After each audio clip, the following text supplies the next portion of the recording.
Good morning, class.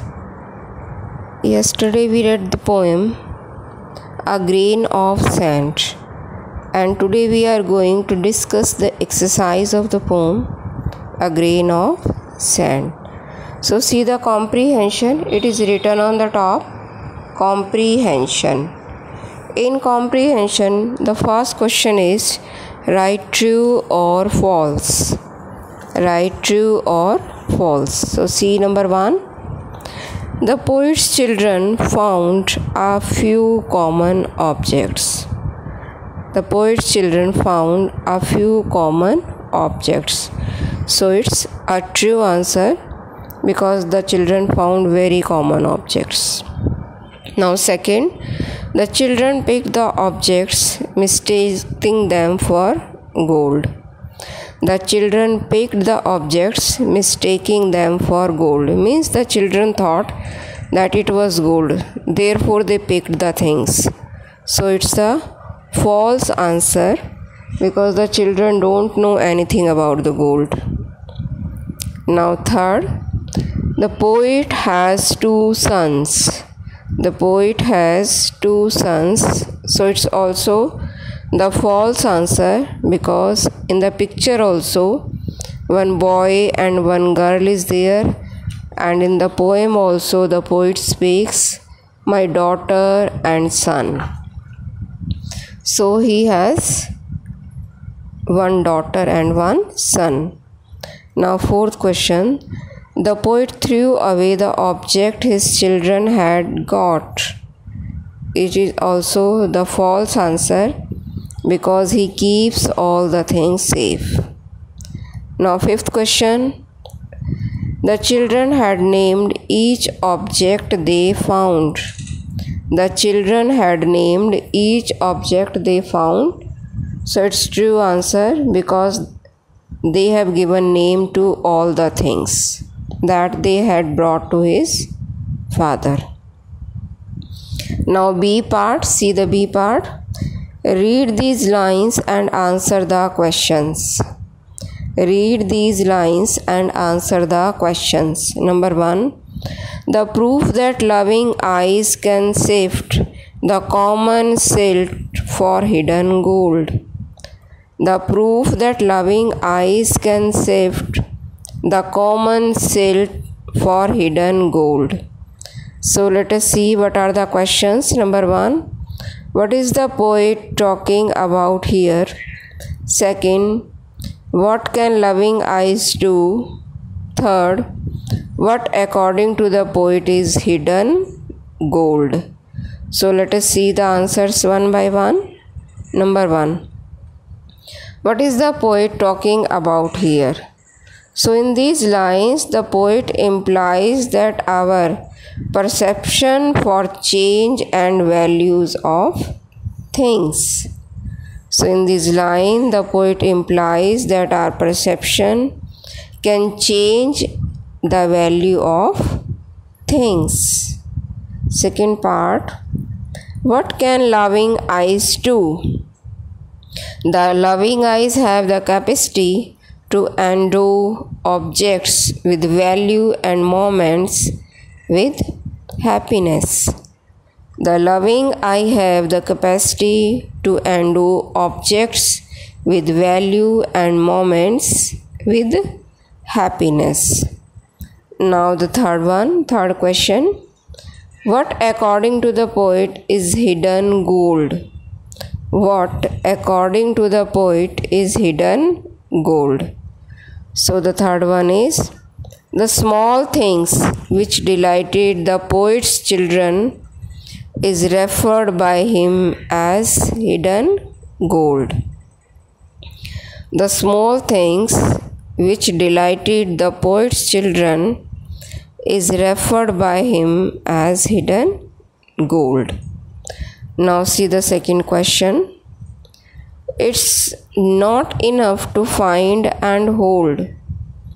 It's not enough to find and hold. So what are the questions here? Let us see. What does the poet talk of finding and holding? Second, What should we do with the things that have been found? Third, does the value of the things change if they are treated differently? Now let us see the question and its answer. What does the poet talk of finding and holding?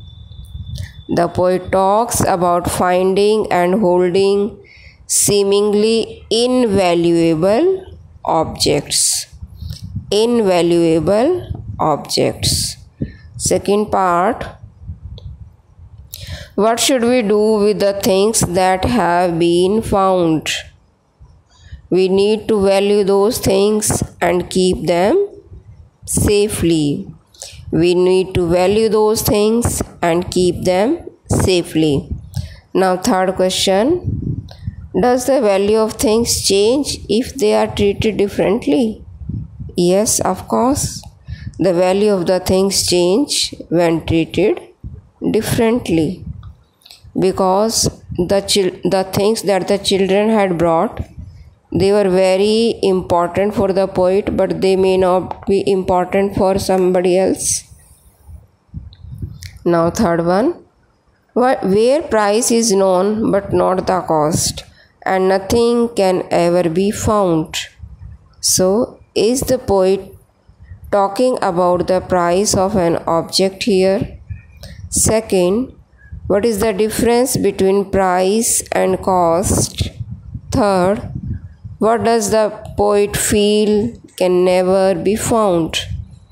So first question is, what is the poet talking about the price of an object here? The poet is not talking about the price of the objects. Now second, what is the difference between price and cost? The cost is mandatory value of any commodity, and the price is the actual value of that we attach to the commodities. Then the third question, what does the poet feel can never be found? The poet feels it is difficult to find love and hope everywhere. The poet feels it is difficult to find love and hope everywhere. Now C part. Answer the questions. What happens to our ability to find gold as we grow old? So as we grow old, we forget to value small things and gestures.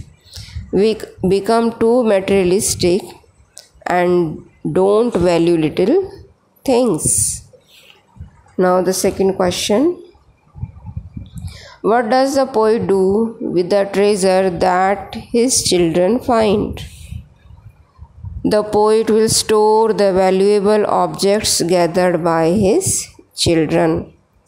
The poet will store the valuable objects gathered by his children. Now third question. What happens if we don't have faith? What happens if we don't have faith? So if we lose faith, we will not be able to treasure the small things in life. We will not be able to find happiness in what is around us. And the question number fourth one. What does the poet mean by hard, inhospitable ground? Hard, inhospitable ground.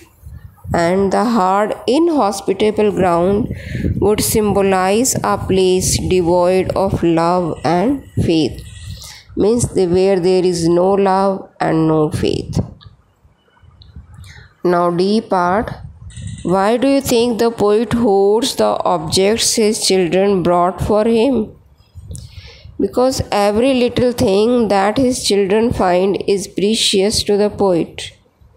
They are not only objects but the things associated with love and affection. and are the treasure to be hoarded. Next question. What are the differences that the poet notices between youth and old age? What are the differences that is to be notices between youth and old age? So children are able to discover pleasure in little things of life. Their views is not overshadowed by materialistic concerns.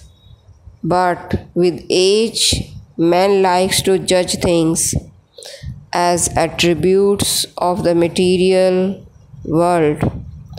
As a result, a lot is lost in life.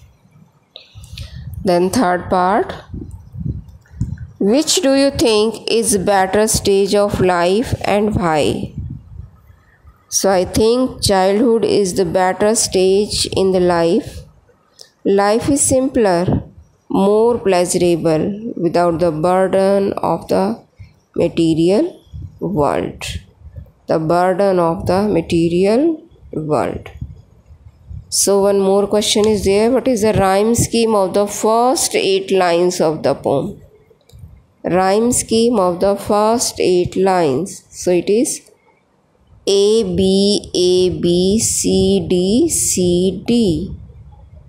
A, B, A, B, C, D, C, D. So I think you are able to solve the exercise. Now you have listened all the things. You can write them in your English one.